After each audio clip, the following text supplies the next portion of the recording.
5. Legal presumptions and the power of rebuttal. What if everything the system assumes about you, your status, your intent, your obligations, is based on legal presumptions you've never formally rebutted?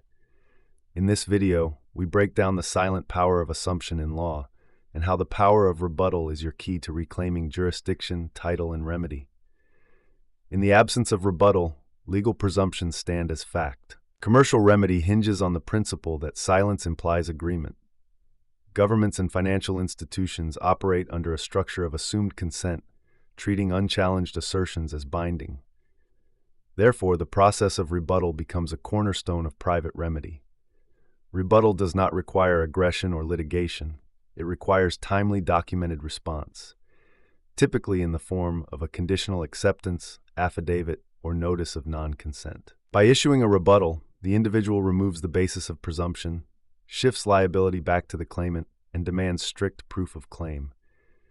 This process, when properly executed, can invalidate assertions of debt, contract, or obligation that lack verified agreement or full disclosure.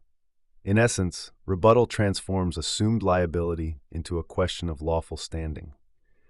This section examines how rebuttal acts as a lawful tool to challenge presumptions, cancel liabilities, and demand verified proof within commercial remedy.